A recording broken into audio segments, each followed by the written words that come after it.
Good morning everyone. চলে এলাম আমি আজকে আমার রান্নাবান্নার ব্লগ নিয়ে। কি রান্নাবান্না করেছি আপনারা অনেকেই কমেন্টসে জিজ্ঞাসা করেছেন, এত সকাল সকাল রান্না করে নেন। অ্যাকচুয়ালি আমাকে তো অফিস যেতে হয়, তাই আমাকে সকালবেলায় সমস্ত রান্নাবান্না, ব্রেকফাস্ট, রাতের রান্না সমস্ত করে যেতে হয়। আর আমি রাতে এসে শুধু মাইক্রোওভেনে গরম করে খেয়ে নিই, আর আমার হাজব্যান্ডকেও গরম করে দিই। তাই হচ্ছে।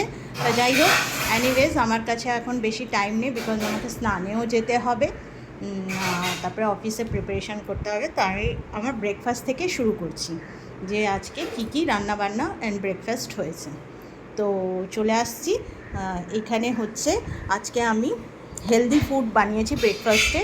ইডলি, সুজির ইডলি, ঠিক আছে, রাওয়া দিয়ে, রাওয়া, টক দই অ্যান্ড আপনার যা মানে নুন, তারপরে একটু বিট লবণ, একটু চাট মশলা দিয়ে, এই সমস্ত কিছু দিয়ে ভাপা ইডলি বানিয়েছি।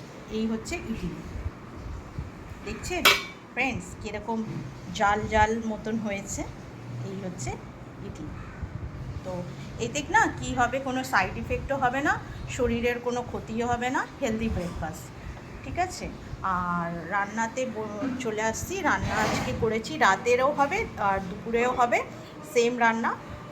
তো এখানে আছে ভাত, আর এখানে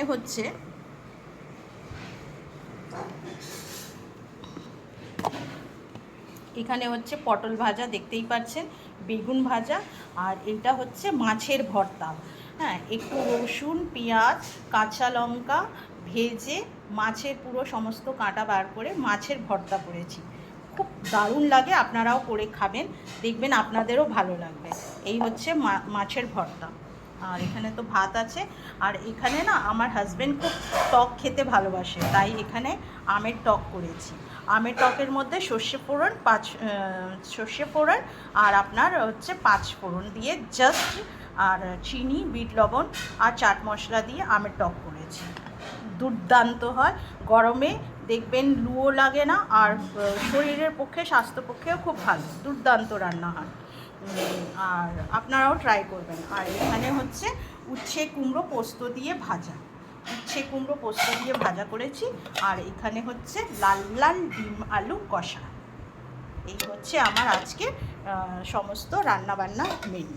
তো আপনাদের কি রান্নাবান্না হয়েছে, ব্রেকফাস্ট কি বানাচ্ছেন জানাবেন কমেন্টসে। আর আপনারা অনেকেই বলে যে রান্না করতে করতে আপনি ভিডিও করেন না কেন, বাট আমার না রান্নাবান্না করতে করতে আমার ভিডিও করার টাইম থাকে না, তাহলে আমি রান্নার দিকে কনসেন্ট্রেশন দিতে পারবো না। তো আর আমার খুব তাড়া থাকে, আমার তো অফিস যেতে হয়, তাই জন্য আমি বেশি কিছু করতে পারি, আমি রান্নাবান্না করেই করি। আর রান্নাবান্না সমস্ত কিছুই আমি করি, আমার কোনো রান্নার জন্য আলাদা মেড রাখা নেই। এই হচ্ছে আমার ব্যাপার।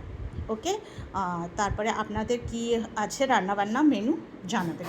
তবে হ্যাঁ, যে রান্না আপনাদের জানতে হবে বলবেন, আমি আপনাদের কমেন্টসে বলে দেবো। আমি সমস্ত কমেন্টস আপনাদের পড়ি।